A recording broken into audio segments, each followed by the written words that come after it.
সুধীজন মা ও ভাই বোনেরা, আমরা ঠাকুর মা স্বামীজির স্মৃতিচারণ করার জন্য উপস্থিত হয়েছি। আমরা বিভিন্নভাবে তাকে প্রকাশ করার, তার ভাব প্রচার করার কথা আমরা বললাম, বলে নিজেদের পুষ্পাঞ্জলি অর্ঘ্য প্রদান করলাম। একটা আধ্যাত্মিক পরিবেশ সৃষ্টি হয়েছে। শাস্ত্রে বলছেন, তত্রৈব গঙ্গা যমুনা চ বেনি গোদাবরী তত্র সরস্বতী চ সর্বাণি তীর্থানি বসন্তি তত্র যত্র চ্যুতদার কথা প্রসঙ্গ। যেখানে ভগবানের কথা হয় সেখানে সমস্ত তীর্থ, সমস্ত দেবদেবী, সমস্ত নদ নদী সব কিছু অবস্থান করে। ভগবান তার নাম তিনি নিজে শুনেন, তাই বলছেন, নাহং তিষ্ঠামি বৈকুণ্ঠে যোগিনাং হৃদয়ে নচ মদ্ভক্তা যত্র গায়ন্তি তত্র তিষ্ঠামি নারদ। হে নারদ, আমি আমার যেখানে ভক্তেরা নামগুলো গান করে আমি সেইখানেই থাকি, কেবল বৈকুণ্ঠে বা যোগীদের হৃদয়ে নয়। সুতরাং ভগবানের নামগুলো গানের একটা আধ্যাত্মিক পরিবেশ যদি থাকে, তাহলে আমাদের বিশ্বাস করতে হবে যে ভগবানের উপস্থিতি সেইখানে, তিনি শুনছেন, তিনি দেখছেন, তিনি আমাদের আশীর্বাদ করছেন। তাই মনটাকে আমাদের সেইভাবে রাখতে হবে। যতই দুঃখ বিপদ আপদ আসুক না কেন, তার শরণাগত হয়ে থাকতে হবে। তাই বলছেন, তদ্দিনং দুর্দিনং মন্যে মেঘাচ্ছন্নং ন দুর্দিনং যদ্দিনং হরি সংলাপ রসপীযুষবর্ধিত। যেদিনে ভগবানের কথা হবে না, আমাদের নিজেদের স্বরূপের কথা চিন্তা করব না, ভগবান লাভের চিন্তা করব না, সেই দিনটাই দুর্দিন। এইরকম মেঘাচ্ছন্ন, তারপরে বিপদ আপদ, রোগ জ্বালা যন্ত্রণা, এগুলো তো থাকবেই, ত্রিতাপ দুঃখ থাকবেই।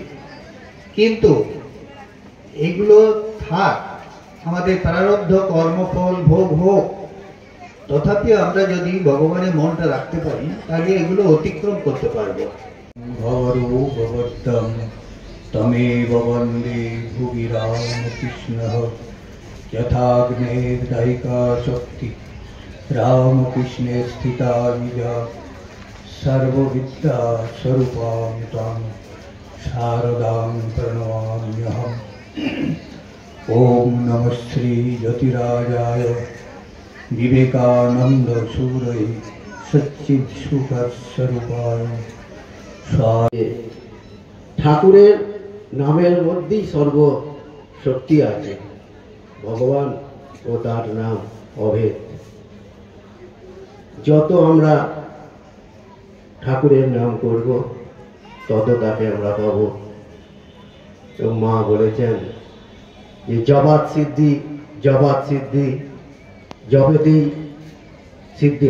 সিদ্ধি লাভ হবে এবং জবেতেই আমরা ভগবানকে পাব। এবং নামকে যদি আমরা আশ্রয় করতে পারি, আমাদের ভগবান লাভ অবশ্যই হবে। ঠাকুর ছিলেন সত্যনিষ্ঠার প্রতীক।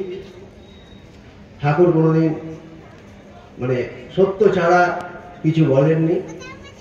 সত্যকে এমনভাবে আঁকড়ে ধরে রেখেছিলেন যা এদিক ওদিক হয়নি।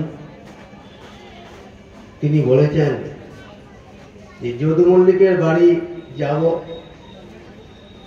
সারাদিনের কাজের এতে যাওয়া হয়নি। তিনি রাত্রিরে যদু মল্লিকের বাড়িতে গিয়ে গেট খুলে ঢুকে বলছেন, আমার এই যদু মল্লিকের বাড়িতে আসা হলো। যদু মল্লিককেও বলছেন যে আমি তোমার বাড়িতে এলাম। এই যে এইভাবে বিভিন্ন ঘটনার মাধ্যমে আমরা দেখতে পাই যে ঠাকুরের এই যে সত্যনিষ্ঠা, বা ঠাকুর সব কিছু সময় সত্যকে আঁকড়ে ধরে রেখেছে। ঠাকুর মহাপুরুষ মহারাজকে বলছেন যে ভক্তিতেই হোক বা এই হোক, যদি কেউ আমার নাম করে তাহলে শেষ সময়ে আমাকে আসতেই হবে তাকে রক্ষা করতে। আপনারা দেখছেন 24 ঘন্টা ইন্ডিয়া টিভি, সর্বদা সবার পাশে সবার মাঝে। আজ এ পর্যন্ত। সঙ্গে রাখুন 24 ঘন্টা ইন্ডিয়া টিভি, দেখতে থাকুন সব জেলার সব খবর সবার আগে 24 ঘন্টা ইন্ডিয়া টিভির পর্দায়। নমস্কার।